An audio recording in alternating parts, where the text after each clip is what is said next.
Letos je Mednarodni festival računalniških umetnosti pripravil tudi poseben arhiv, kjer so zbrana vsa dela, ki so se v teh 15 letih predstavila na festivalu. Na nek način ste s tem postavili spomenik umetnosti, pa me zanima, kako je sploh nastala sama ideja za vzpostavitev tega arhiva. Vsekakor to ravno 15-letnik je ena takšna meja, ko se mogoče da pogleda stvari za nazaj in seveda razmislek za naprej.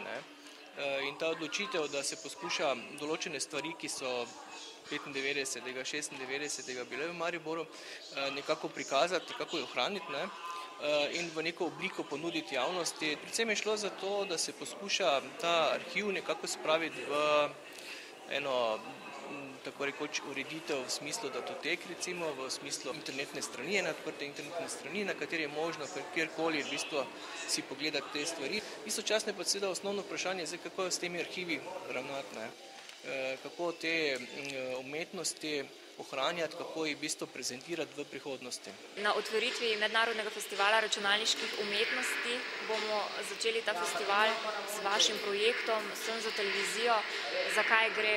Ja, meni se zdi, da je v bistvu bolj ta projekt not upadel zaradi tega, ker se ukvarjamo z arhivi. Pred 30 leti smo se dosti ukvarjali s temi računalniškimi začetki. Delali smo ene take hecne računalniške izpisovalnike, ki so zamenjali kasneje pač te telope oziroma pač bobne, ki so bili v bistvu podnapisi.